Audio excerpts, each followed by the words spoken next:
In December 1944, as World War II was nearing its end, the Allies believed they were on the brink of victory in Europe. But the German forces had one last, desperate plan to turn the tide. Hitler ordered an audacious counter-offensive through the dense Ardennes forest in Belgium, hoping to divide the Allied lines, capture the port of Antwerp, and force the Allies into peace negotiations. This plan led to what we now know as the Battle of the Bulge, one of the deadliest and most intense battles of the war. At the heart of this battle was the small, strategic town of Bastogne, surrounded by dense forest and vital for controlling access to key roads in the region. Hitler knew if he could take Bastogne, he'd be able to split the Allied front and isolate their forces. But the Americans knew this too. And so, into the freezing winter and under-equipped for such conditions, the 101st Airborne Division, famously known as the Screaming Eagles, was sent to defend Bastogne.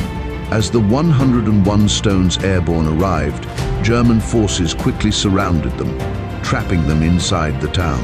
The Germans began a relentless siege, determined to break the American lines. Temperatures plummeted to brutal lows, often below zero, and the snow fell steadily, covering everything in a white, silent blanket. The Americans dug foxholes in the frozen ground, using anything they could find to stay warm and out of sight of German artillery. Supplies were low.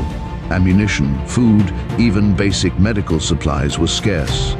Many soldiers were without proper winter clothing, shivering in thin uniforms meant for warmer months. Their hands and feet grew numb, frostbite setting in. As if the Germans weren't enough of an enemy, nature seemed to have turned against them as well. Despite the dire circumstances, the 101st held firm, refusing to abandon Bastogne. The Germans repeatedly attacked, sending waves of troops, artillery, and even tanks against the Americans. Each time, the Screaming Eagles pushed them back, taking heavy losses but refusing to break. Day and night, the shells fell, the sounds of war echoed through the snow-covered forest. The Americans were outnumbered, outgunned, and completely surrounded, but they were unyielding. Then came one of the most defining moments of the battle. On December 22, after days of relentless fighting, a German officer approached the American lines under a white flag, carrying a letter.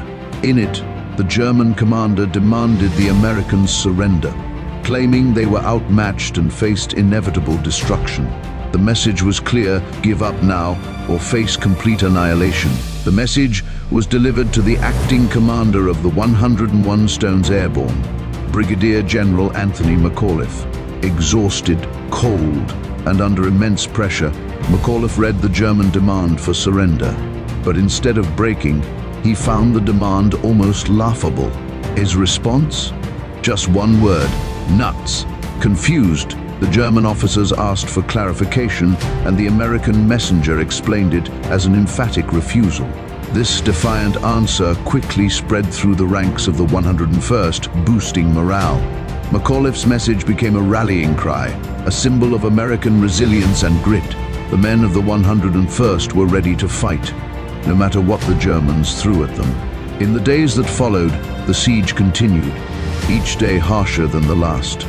The Germans were relentless, bringing in more artillery and sending wave after wave of troops into Bastogne. But the Screaming Eagles didn't give up an inch. They used every ounce of courage, digging into their foxholes and making every bullet count. Soldiers huddled together for warmth, rationing what little food they had, knowing they were all that stood between the Germans and victory. Meanwhile, far from Bastogne, General George S. Patton, commander of the Third Army, was preparing to move. When he heard of the 101st's desperate situation, he mobilized his forces, determined to break through the German lines and relieve Bastogne. In an incredible feat of logistics, Patton's troops marched day and night through freezing conditions, covering miles of icy roads to reach Bastogne. Finally, on December 26, after days of brutal fighting, Patton's tanks broke through the German encirclement and reached the outskirts of Bastogne. The exhausted soldiers of the 101st cheered as they saw the tanks rolling in, knowing that their ordeal was finally coming to an end. Though battered and weary, they had held the line. Against overwhelming odds, The 101st Airborne Division had stood their ground, refusing to surrender, refusing to give in. The siege of Bastogne became a powerful symbol of American resilience, courage and brotherhood under fire. The Battle of the Bulge would rage on for several more weeks. But the stand at Bastogne marked a turning point. In the end, the Germans were forced to retreat, their final attempt to split the Allied forces thwarted. The Screaming Eagle's defense of Bastogne went down in history as one of the most heroic stands of the war, a testament to the bravery and determination of soldiers who fought not just for survival, but for each other. This is the story of Bastogne, a story of courage in the face of unimaginable odds, of grit and resilience when all seemed lost. It's a reminder of the price of freedom and the sacrifices made by those who defended it. The men of the 101st didn't just hold a town, they held the line, leaving behind a legacy of bravery that echoes through history.